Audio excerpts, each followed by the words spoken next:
Good morning, boys and girls. Today we're going to just briefly go over your weekly warm-up or daily warm-up from last week. So you read the article here about squirrels and you were to answer the 4 questions below. So what I'm looking at first is number 1. It says, in which season is the squirrel most active? So I'm underlining season and most active because those are my clues to look back into the text.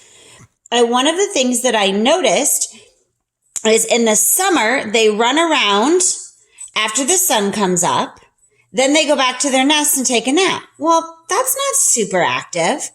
But then in this paragraph, I see squirrels are busiest of all in the winter time. They run fast. They take turns in the air. They jump from branch to branch. They run all morning until lunch. Okay, so that kind of gives me an indication of which season it would be. Summer, they run around, but they're back to bed. Okay, and then they take naps 2 hours before the sun goes down. They get up and run around again. Here, they're busiest. So where are they most active? Well, just because they're busy doesn't mean they're active. Because even here it says, well, they don't leave their nest. So in the summer is when we're going to underline that they run around. In the afternoon, they take their naps. But then 2 hours before the sun goes down, they're up and running around again. So I'm going to go with summer because they're up and around more than in the winter. Even though they're busy here, they're not as active here. Number 2 says, using the context clues in the passage, the word enemies most likely means.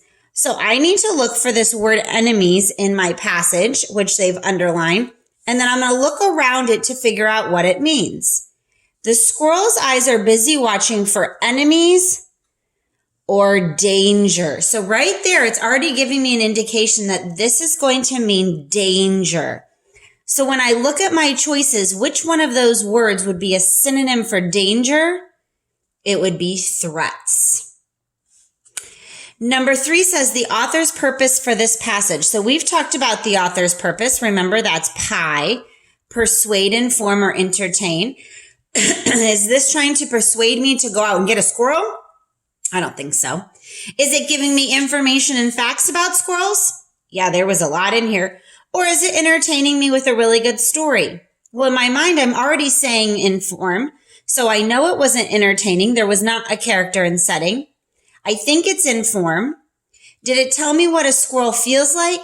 No, that would be a story from a squirrel, and it's not persuading me. So I'm going to go with B, to inform.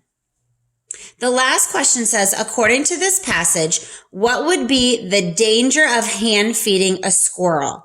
So I'm underlining danger of hand feeding a squirrel because that's where I need to look up into the article for that.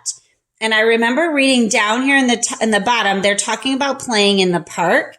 And it says, if you try and feed one from your hand, you could get bitten.